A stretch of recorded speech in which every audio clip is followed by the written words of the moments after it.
ನಮಸ್ಕಾರ. ಹೊನ್ನಕಿರಣ ನ್ಯೂಸ್ ಚಾನೆಲ್ಗೆ ಸ್ವಾಗತ. ವಿಜಯಪುರ ನಗರ ಸೇರಿದಂತೆ ಜಿಲ್ಲೆಯಲ್ಲಿ ಖಾಸಗಿ ಶಿಕ್ಷಣ ಸಂಸ್ಥೆಗಳಲ್ಲಿ ಡೊನೇಷನ್ ಹಾವಳಿ ಅಧಿಕವಾಗಿದ್ದರಿಂದ ಮಧ್ಯಮ ವರ್ಗದ ವಿದ್ಯಾರ್ಥಿಗಳು, ಪೋಷಕರು ತೀವ್ರ ಸಂಕಷ್ಟಕ್ಕೆ ಒಳಗಾಗಿದ್ದಾರೆ. ತಕ್ಷಣ ಜಿಲ್ಲಾಧಿಕಾರಿಗಳು, ಜನಪ್ರತಿನಿಧಿಗಳು ಕಡಿವಾಣ ಹಾಕಬೇಕು ಎಂದು ಜಿಲ್ಲಾ ಯುವ ಪರಿಷತ್ ಅಧ್ಯಕ್ಷ ಶರಣು ಸಬರದ ಆಗ್ರಹಿಸಿದರು. ನಗರದಲ್ಲಿ ಶುಕ್ರವಾರ ಪತ್ರಿಕಾಗೋಷ್ಠಿಯಲ್ಲಿ ಮಾತನಾಡಿದ ಅವರು, ಮಕ್ಕಳ ಜೀವನದ ಜೊತೆಗೆ ಖಾಸಗಿ ಶಾಲೆಗಳ ಶಿಕ್ಷಕರು ಚೆಲ್ಲಾಟವಾಡುತ್ತಿದ್ದಾರೆ. ಮಕ್ಕಳು ಖಾಸಗಿ ಶಾಲೆಗಳಿಗೆ ಪ್ರವೇಶ ಪಡೆಯುವುದೇ ಸಾಹಸವಾಗಿದೆ ಎಂದು ಹೇಳಿದರು. ಬಹುತೇಕ ಶಾಲೆ ಕಾಲೇಜುಗಳು ಪ್ರಭಾವಿ ರಾಜಕಾರಣಿಗಳ ಒಡೆತನದಲ್ಲಿವೆ. ಹೀಗಾಗಿ ಅಧಿಕಾರಿಗಳು ಕಣ್ಣುಮುಚ್ಚಿ ಕುಳಿತಿದ್ದಾರೆ. ಡೊನೇಷನ್ ಹಾವಳಿ ವಿರುದ್ಧ ಕ್ರಮ ಕೈಗೊಳ್ಳುತ್ತಿಲ್ಲ ಎಂದು ಆರೋಪಿಸಿದರು. ತಕ್ಷಣವೇ ಜಿಲ್ಲಾಡಳಿತ ಹಾಗೂ ಶಿಕ್ಷಣ ಇಲಾಖೆ ಇತ್ತ ಕಡೆ ಗಮನ ಹರಿಸಬೇಕು. ಈ ಖಾಸಗಿ ಶಾಲೆಗಳಿಗೆ ಡೊನೇಷನ್ ಹಾಗೂ ಹೆಚ್ಚಿನ ಶುಲ್ಕ ವಿಧಿಸುವುದನ್ನು ತಪ್ಪಿಸಬೇಕು ಹಾಗೂ ಶುಲ್ಕ ಪಟ್ಟಿಯನ್ನು ಶಾಲೆಯ ಕಚೇರಿಗಳಲ್ಲಿ ಅಳವಡಿಸಬೇಕು. ಇಲ್ಲವಾದರೆ ಪೋಷಕರೊಂದಿಗೆ ಪ್ರತಿಭಟನೆ ನಡೆಸಲಾಗುವುದು ಎಂದು ಎಚ್ಚರಿಕೆ ನೀಡಿದ್ದಾರೆ. ಲೈಕ್ ಮಾಡಿ, ಶೇರ್ ಮಾಡಿ, ಸಬ್ಸ್ಕ್ರೈಬ್ ಮಾಡೋದನ್ನ ಮರಿಬೇಡಿ. ನೋಡ್ತಾ ಇರಿ ಹೊನ್ನಕಿರಣ ನ್ಯೂಸ್ ಕರ್ನಾಟಕ.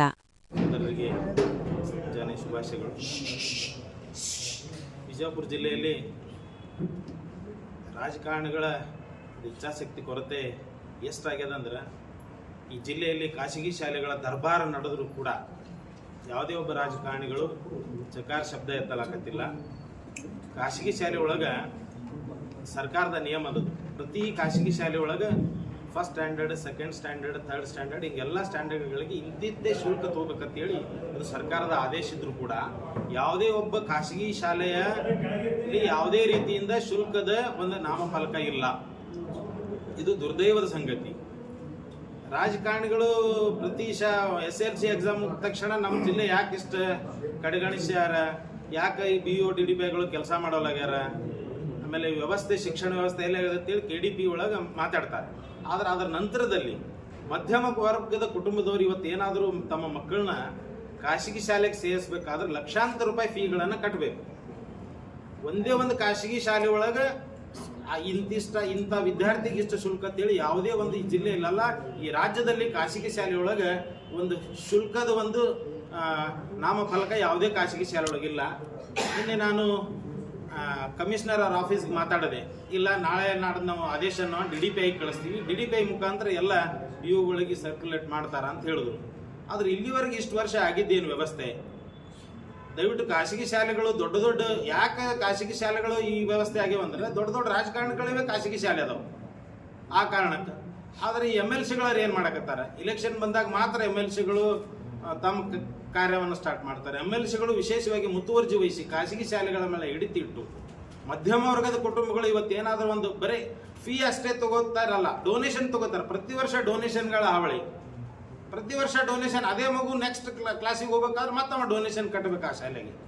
ಡೊನೇಷನ್ಗಳು ಆ ಖಾಸಗಿ ಶಾಲೆ ಏನು ಸಂಸ್ಥಾಪಕರು ಇರ್ತಾರಲ್ಲ ಅವ್ರ ಡೆವಲಪ್ಮೆಂಟ್ ಆಗ್ತಾರೆ ಹೊರತಾಗಿ ಆ ಮಕ್ಕಳಲ್ಲಿ ಶಿಕ್ಷಣ ಮೌಲ್ಯವನ್ನು ಕುಶಿಲಾಕತ್ತಾರೆ.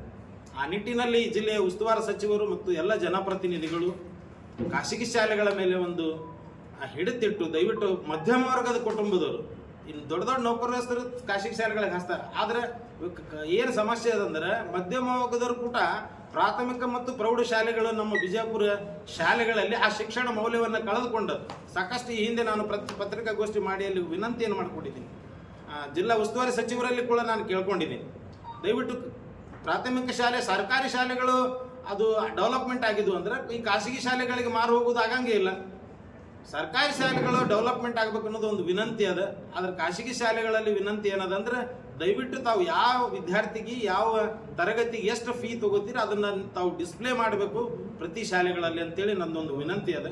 ಈ ಮಟ್ಟಿನಲ್ಲಿ ಈ ಒಂದು ಸ್ವಲ್ಪ ದಿವಸ ನೋಡ್ತೀವಿ, ಒಂದು ವೇಳೆ ಆಗಲಿಲ್ಲ ಅಂದ್ರೆ ಇದ್ರ ವಿರುದ್ಧ ನಾವು ಹೋರಾಟಗಳನ್ನು ಮಾಡ್ತೀವಿ.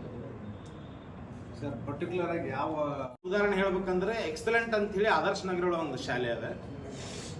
ಸುಮಾರು ಒಂದು 20-21 ವಿದ್ಯಾರ್ಥಿಗಳನ್ನು 2,000 ರೂಪಾಯಿ ಫೀ ಬ್ಯಾಲೆನ್ಸ್ ಉಳಿದ ಅಂತೇಳಿ 1-1.5 ತಾಸು ಹೊರಗೆ ನಿಂದಿರ್ಸ್ಯಾರ. ಆದರ್ಶ ನಗರದಲ್ಲಿ ಎಕ್ಸಲೆಂಟ್ ಶಾಲೆ. ಆಮೇಲೆ ಹೋಗಿ ಫೀ ತುಂಬಿಂದ ಆ ಹುಡುಗರನ್ನ ಒಳಗೆ ಕರ್ಕೊಂಡ್ರ. ಎಂಥ ದುರ್ದೈವ ಸಂಗತಿ ಅಂದ್ರೆ ಕೆಲವೊಬ್ರು ಊರಿಗೆ ಹೋಗಿರ್ತಾರೆ ಪಾಲಕರು, ಕೆಲವೊಬ್ರು ದುಡಿಲಾಕ ಬೇರೆ ಊರಿಗೆ ಹೋಗಿರ್ತಾರೆ. ಅಂಥವ್ರು ತಕ್ಷಣ ದುಡ್ಡು ಬಂದ್ರೆ ಎಲ್ಲಿ ಕಟ್ಟಬೇಕು? ಅದೇ ಶಾಲೆ ಒಳಗೆ ಕಲಿತಿರ್ತಾರೆ, ಅವ್ರ ಮುಂದೆ ಅವಕಾಶ ಇರ್ತದೆ. ಆದ್ರೆ ಪಾಲಕರಿಗೆ ಎಷ್ಟು ಹರಾಸ್ಮೆಂಟ್ ನಡೆದದ ಅನ್ನೋದು ಈ ಮೂಲಕ ತಮ್ಮಲ್ಲಿ ನಾನು ಒಂದು ವಿನಂತಿಯನ್ನು ಮಾಡ್ಕೋತೇನೆ.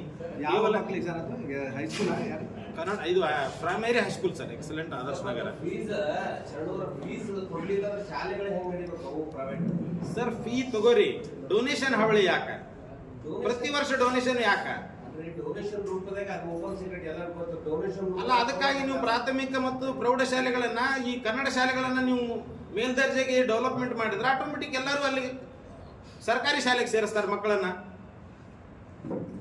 ದುರ್ದೈವ ಅಂದ್ರೆ ಕೆಲವೊಂದಿಷ್ಟು ಈ ನಿಗಮಗಳದಾವ, ವಿಕಾಸ, ವಿಕಾಸ, ಈ ವಿಕಾಸ ಅಂತೇಳಿ ಅಕಾಡೆಮಿಗಳದಾವ. ಅವ್ರ ಕೆಲಸ ದಯವಿಟ್ಟು ಖಾಸಗಿ ಶಾಲೆ ಯಾಕೆ ಸಮಸ್ಯೆ ಅಂದ್ರೆ ಅವ್ರವೇ ಖಾಸಗಿ ಶಾಲೆಗಳದಾವು, ಅವ್ರು ಹಿಡಿತ ಇಡಬೇಕು. ಎಲ್ಲ ಖಾಸಗಿ ಶಾಲೆ ಚೇರ್ಮನ್ರನ್ನ, ಮುಖ್ಯಸ್ಥರನ್ನ ಕರೆಸಿ ಫೀ ಕಡಿಮೆ ಮಾಡಿಸೋ ಕೆಲಸ ಆಗಬೇಕು. ಡೊನೇಷನ್ ಯಾಕೆ ತಗೋತೀರಿ ಪ್ರತಿ ವರ್ಷ ಅನ್ನೋದು ಆಗ್ಬೇಕು. ಹೌದು ಇಲ್ಲ ಸರ್, ಈ ಸಲ ಹೇಳಕತ್ತೀವಿ ನಾವು ಎಲ್ಲ. ನಂದು ವಿನಂತಿ ಏನಂದ್ರೆ, ಏನ್ ಪಾಲಕರದಾರಲ್ಲ ದಯವಿಟ್ಟು ನಮ್ ಜೋಡಿ ಕೈ ಜೋಡಿಸ್ರಿ, ನಾವು ನಿಮ್ ಜೊತೆ ಇರ್ತೀವಿ. ಖಾಸಗಿ ಶಾಲೆ ಒಳಗೆ ಹೆಂಗ್ ನಡೆದ ಅಂದ್ರೆ, ಈಗ ಮಧ್ಯಮ ವರ್ಗದ ಕುಟುಂಬ, ಬಡವರಂಕರ ಪಾಪ ಭಯಂಕರ ಕಷ್ಟ ಅದ. ಮಧ್ಯಮ ವರ್ಗದ ಕುಟುಂಬ ಕೂಡ ವಜ್ಜಾಗ್ಯದ ಈ ಸರಿ. ಲಕ್ಷಾನ್ಗಟ್ಲೆ ಫೀ ತುಂಬಬೇಕು ನೀವು ಸೆಕೆಂಡ್, ಥರ್ಡ್, ಫೋರ್ತ್ ಸ್ಟ್ಯಾಂಡರ್ಡ್ಗೆ. ಸರ್ ಒಂದು 15 ದಿವಸನಾಗ ಹೋರಾಟ ಮಾಡ್ತೀವಿ. ಒಂದು ಸ್ಕೂಲ್ ಹೆಸರು ಹೇಳಿದಿರಿ, ಇಂಥವು ಬಹಳ ಇದಾವೆ. ಅದೇ ಸರ್, ನಾನು ಟೋಟಲ್ ಆಗಿ ಇಡೀ ಖಾಸಗಿ ಶಾಲೆಗಳ ಬಗ್ಗೆನೇ ಮಾತಾಡಕತ್ತೀನಿ ಸರ್. ಈ ಜಿಲ್ಲೆಯ ಇಡೀ ಖಾಸಗಿ ಶಾಲೆಗಳ ಬಗ್ಗೆನೇ ಮಾತಾಡಕತ್ತೀನಿ. ಅಲ್ಲಿ ಪಾಲಕರು ಯಾವ ಒಂದು ದಿವಸ ಚಕಾರ ಇರೋಂಗಿಲ್ಲ. ಇವಾಗ ನಮ್ದು ಹಿಡ್ಕೊಂಡು ಸದ್ಯಕ್ಕೆ ನಾವು ಸದ್ಯಕ್ಕೆ ಡೊನೇಷನ್ ಕೊಟ್ಟಿವಿ, 5,000 ರೂಪಾಯಿ ಡೊನೇಷನ್ ಕೊಟ್ಟಿವಿ. ಮತ್ತೆ ಈ ಸಿಸ್ಟಮ್ ನಡ್ಕೊಂಡು ಬರೋದು 2 ವರ್ಷ ನಡ್ಕೊಂಡು ಬಂದಿದೆ. ಇಷ್ಟು ವರ್ಷದಿಂದ ಹೀಗೆ ಇಷ್ಟು ವರ್ಷದಿಂದ ಸರ್ ಇನ್ನರೇ ನಾವು ಎಚ್ಚೆತ್ಕೊಳ್ಬೇಕಲ್ಲ ಪಾಲಕರು. ಇಷ್ಟು ವರ್ಷ ಬೆಕ್ಕ ಕಣ್ಣು ಹಾಲು ಕುಚ್ಕೊಂಡು ಕುಡ್ದ ಅಂತೇಳಿ ಹಂಗೆ ಇರೋದಿರ್ತದ್ರಿ. ಅದಕ್ಕೊಂದು ಏನಾರ ವ್ಯವಸ್ಥೆ ಆಗ್ಬೇಕು. ನಮ್ದು ವಿನಂತಿ ಏನಂದ್ರೆ ರಾಜಕಾರಣಿಗಳಿಗೆ ಎಲ್ಲ ಖಾಸಗಿ ಶಾಲೆಗಳು ಒಂದು ನಿರ್ಬಂಧ ಮಾಡ್ರಿ. ಸರ್ಕಾರಿ ಆದೇಶ ಅನ್ನೋದು ಪಾಲ್ಸತ್ ಅವರು ಹೇಳ್ಬೇಕು. ಖಾಸಗಿ ಶಾಲೆಗಳು ಅವರು ಒಂದು ಸರ್ಕಾರದ ಭಾಗ, ಸಚಿವರು, ಶಾಸಕರುಗಳು ಸರ್ಕಾರದ ಆದೇಶ ಅಂತೇಳಿ ಕಮಿಷನರ್ ಆಫೀಸ್ನಾಗ ಅದನ್ನ ಫೈಲ್ನಾಗ ಇಟ್ಕೊಂಡು ಕುಂಡ್ರಬಾರ್ದು. ಅದನ್ನು ಪ್ರತಿ ಶಾಲೆಗಳಿಗೆ ಆದೇಶ ಮಾಡಿ ಸರ್ಕ್ಯುಲೇಷನ್ ಹೊರಡಿಸಿ ಪ್ರತಿ ಶಾಲೆ ಒಳಗೆ ಡಿಸ್ಪ್ಲೇ ಆಗ್ಬೇಕು. ಅದು ಒಂದು ಮಗುವಿಗೆ ಎಷ್ಟು ಶುಲ್ಕ ಒಂದು ವರ್ಷಕ್ಕೆ ಆಗಬೇಕು. ಎಲ್ಲ ಹಿಂಗ ಅಂತೇಳಿ ನಮ್ದೊಂದು ವಿನಂತಿ ಅದು ಜಿಲ್ಲಾ ಉಸ್ತುವಾರಿ ಸಚಿವರಿಗೆ, ಕಮಿಷನರ್ ಅವರಿಗೆ, ಧಾರವಾಡ ಕಮಿಷನರ್ ಅವರಿಗೆ, ಬಿಜಾಪುರ DDPI ಮತ್ತು BOಗಳಿಗೆ ನಮ್ದೊಂದು ವಿನಂತಿ ಅದ ಸರ್. ಪ್ರಯತ್ನ ಅಷ್ಟೇ ಮಾಡೋದು ಸರ್, ನಮ್ದು ಪ್ರಯತ್ನ ಅದ. ಈ ಪ್ರಯತ್ನಕ್ಕೆ ಬರುವಂತ ದಿನಗಳು ಹೋರಾಟ ಕೂಡ ಇರ್ತದೆ. ಈ ಜಿಲ್ಲೆಯ ಉಸ್ತುವಾರಿ ಸಚಿವರು, ಶಾಸಕರು ಕೇವಲ ತಮ್ಮ ರಾಜಕಾರಣ ಒಳಗೆ ಬಿಜಿ ಇರದೆ ಮಕ್ಕಳ ಮೌಲ್ಯಯುತ ಶಿಕ್ಷಣ ಬಗ್ಗೆ ಒಂಚೂರು ತಲೆ ಕೆಡಿಸಿಕೊಡಿ ಅಂತ ಕೇಳ್ತೀನಿ, ಒಂದು ವಿನಂತಿ. ಮಾಜಿ ಹಾಲಿ ಯಾರ್ಯಾರು ಶಾಸಕರು ಮೆಜಾರಿಟಿ ಎಲ್ಲರದು ಒಂದೊಂದು ಇನ್ಸ್ಟಿಟ್ಯೂಷನ್ ಇದೆ. ನಾ ಅದನ್ನೇ ಹೇಳಿದೆ ಸರ್, ಮೊದಲೇ ಸಚಿವರ ಶಾಸಕರುಗಳನ್ನೇ ಸ್ಕೂಲ್ಗಳು ಅದಾವ. ಅಟ್ಲೀಸ್ಟ್ ಈ MLCಗಳು ಏನದಾರಲ್ಲ, MLCಗಳು ಬಾಗಲಕೋಟ್ನಾಗ ಒಬ್ರು MLC ಆಗಿ ಆಯ್ಕೆ ಹೋಗ್ತಾರ, ಅವ್ರು ಅಲ್ಲೇ ಇರ್ತಾರೆ. ಇಲ್ಲಿ MLCಗಳು ಅಲ್ಲ ಸರ್, MLCಗಳು ಕೇವಲ ಶಿಕ್ಷಕರದ್ದು ಅಷ್ಟೇ ಧ್ವನಿ ಎತ್ತಬಾರ್ದು. ಅವ್ರ ಮಕ್ಕಳ ಬರುವಂತ ದಿನಗಳೊಳಗೆ ಈ ದೇಶದ ಆಸ್ತಿ ಅಂದ್ರೆ ಮಕ್ಕಳು ಸರ್. ನಾನು ಎಲ್ರದ್ದು ಹೇಳಕತ್ತೀನಿ ಸರ್, ಖಾಸಗಿ ಶಾಲೆಗಳ ದರ್ಬಾರವನ್ನ ಒಂಚೂರು ಕಣ್ಣೆತ್ತು ನೋಡ್ಬೇಕಂತ ಹೇಳಿ ಸಚಿವರು, ಶಾಸಕರು, MLCಗಳಲ್ಲಿ ವಿನಂತಿ ಆದ.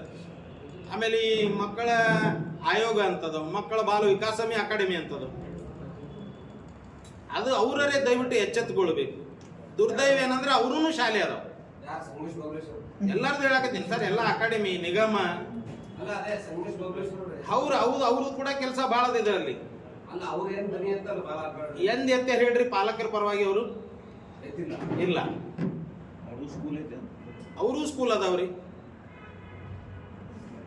ಹಿಂಗಾದ್ರೆ ಈ ಮಧ್ಯಮ ವರ್ಗದ ಕುಟುಂಬದ ಪರಿಸ್ಥಿತಿ ಎಲ್ಲಿಗೆ ಅನ್ನೋದು ಒಂದು ಚಿಂತಾಜನಕ ಆಗಿದೆ. ದಯವಿಟ್ಟು ಮಾಧ್ಯಮದ ಮೂಲಕ ನಾನು ಈ ಜಿಲ್ಲೆಯ ಉಸ್ತುವಾರಿ ಸಚಿವರಿಗೆ, ಶಾಸಕರಿಗೆ, MLCಗಳಿಗೆ, ಇವು ಏನು ನಿಗಮದವರು ಅವರೆಲ್ಲ ಅಧ್ಯಕ್ಷರಿಗೆ ದಯವಿಟ್ಟು ಖಾಸಗಿ ಶಾಲೆಗಳ ದರ್ಬಾರವನ್ನ, ಈ ಹಗಲ ದರೋಡೆಯನ್ನ ನಿಲ್ಲಿಸಬೇಕು.